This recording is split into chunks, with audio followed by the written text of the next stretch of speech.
Film ini bercerita tentang 21 orang prajurit yang bertarung melawan 10.000 orang pasukan. Sebuah pertarungan yang tak seimbang dan mustahil dimenangkan. Bagaimana keseruannya? Yuk kita sama-sama menuju ke alur ceritanya. Film ini dimulai dengan dua orang prajurit yang saling berbincang. Mereka memakai turban sejenis tutup kepala ciri khas penganut agama Syekh. Saat baru kembali dari patroli perbatasan, pasukan melihat sekelompok suku Afghanistan dipimpin Saidullah berusaha membunuh wanita Afghanistan yang telah menikah yang tidak mengakui kawin paksa. Melihat hal itu, Ishar Singh hendak menyelamatkannya. Awalnya para teman dan pemimpinnya melarang, namun Ishar Singh mengintervensi melawan anggota suku menyelamatkan wanita tersebut dengan membunuh suaminya. Sontak para anggota suku yang lain pun marah dan hendak membunuhnya, namun Ishar Singh dibantu oleh teman-temannya dan pemimpin suku itu pun kabur. Kemudian Ishar Singh dan teman-temannya pun kembali ke benteng. Tak berlangsung lama, tiba-tiba sekelompok pasukan Afghanistan menyerang benteng Gulistan. Namun Ishar yang menyadari hal tersebut mampu mengatasinya dan pasukan itu pun kabur.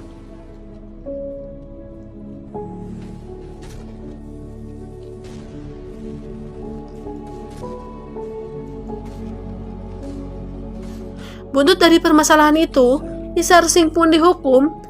Ia dipindahkan menuju benteng Saragarhi, di mana benteng ini terletak antara benteng Gulistan dan Lockhart, sebagai penghubung komunikasi di antara kedua benteng yang jaraknya cukup jauh.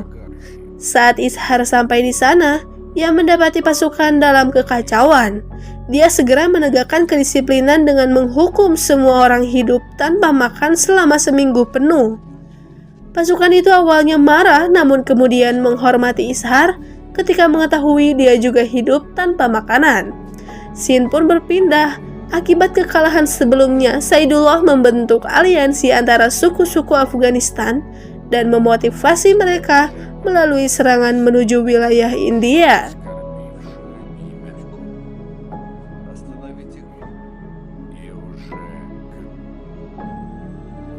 Suara genderang perang terdengar kian menggema.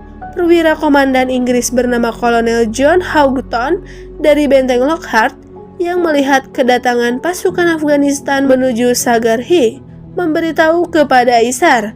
Ishar dan pasukannya pun mendapati ada sekitar 10.000 anggota suku yang mengelilingi benteng. Dari kejauhan, Ishar melihat Mullah membunuh wanita yang sebelumnya ia selamatkan.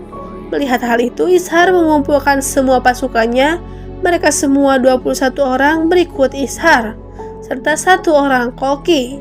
Ishar mendapat surat untuk tetap bertahan di benteng melawan suku tersebut, namun diam-diam dia mengatakan pada pasukannya bahwa surat itu isinya menyuruh mereka untuk kabur.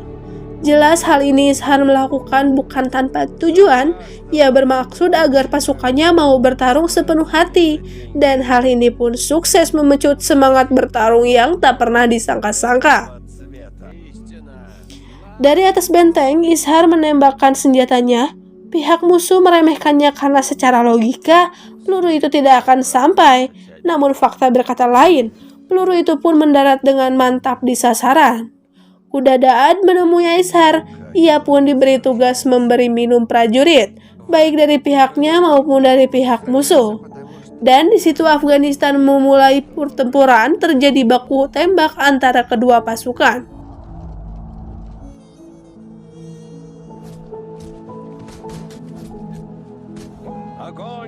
Bhagwan Singh terkena lemparan bom dan terjatuh dari atas benteng. Nansingh keluar dari benteng untuk menyelamatkan Bhagwan Singh. Namun dia tertembak di punggungnya. Untung saja ada temannya yang membantu hingga ia bisa masuk. Setelah sampai di dalam, Bhagwan Singh tewas karena luka tembak yang parah dan juga akibat ledakan bom tersebut. Ia menjadi orang pertama dari pihak mereka yang tewas dalam pertempuran itu.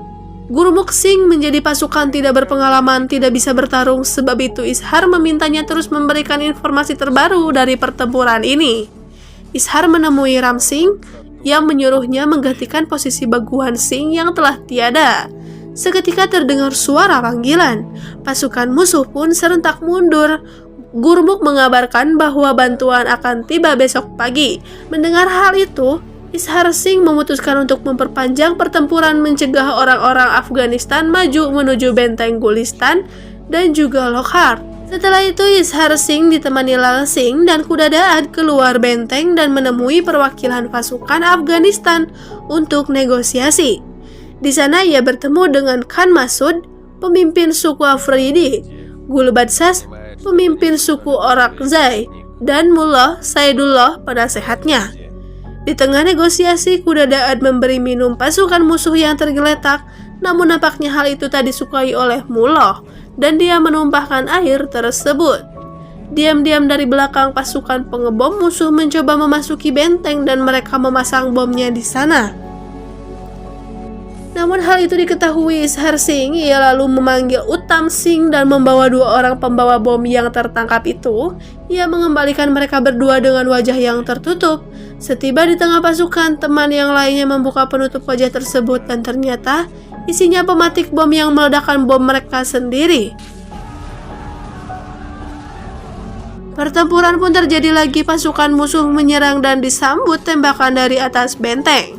2 orang kini tertembak lagi, mereka berdua langsung tewas di tempat, dan salah satunya ialah Bhagwan Singh. Ishar memerintahkan Lal Singh menjaga gerbang, ia ditemani Sundar, Daya, Hira, Jevan, dan Bola. Sementara itu Ishar mencari sniper yang mengintainya dari kejauhan. Akhirnya dia bisa menembak sniper itu dan melumpuhkannya.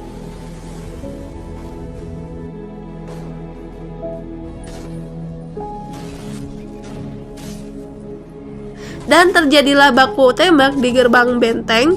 Bola tertembak di bagian dada karena kehabisan peluru. Mereka memutuskan melawan musuh dengan senjata seadanya. Mereka dihujani peluru dan kalah. Jepan yang masih mampu bertahan berhasil menutup pintu gerbang.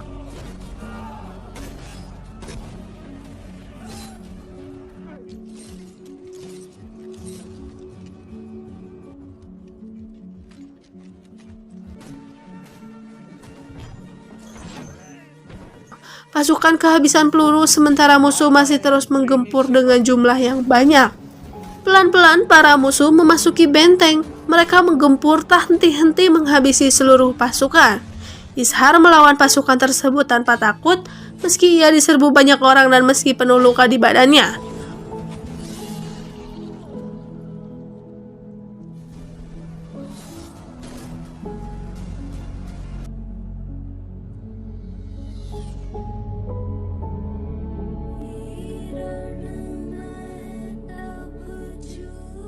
Kuda Daad pun dibunuh Mullah ketika ia memberi minum pasukan yang kehausan. Sementara itu, Mullah sendiri ditikam hingga tewas oleh Ishar karena ia hendak menyentuh turbannya. Keberanian Ishar yang mengesankan membuat seorang kepala suku Afghanistan memerintahkan pasukannya untuk tidak menyentuh turban Singh manapun. Gul Badsah memerintahkan agar pos sinyal dibakar. Alhasil jeritan menyakitkan Gurmukh Singh terdengar. Ketika musuh membakar pos itu, Gurmukh muncul dengan tubuhnya yang terbakar. Dia kemudian meneriakkan "Boleh Sonihal, Sat Sri Akal." Teriakan tersebut bergema mencapai kedua benteng di dekatnya.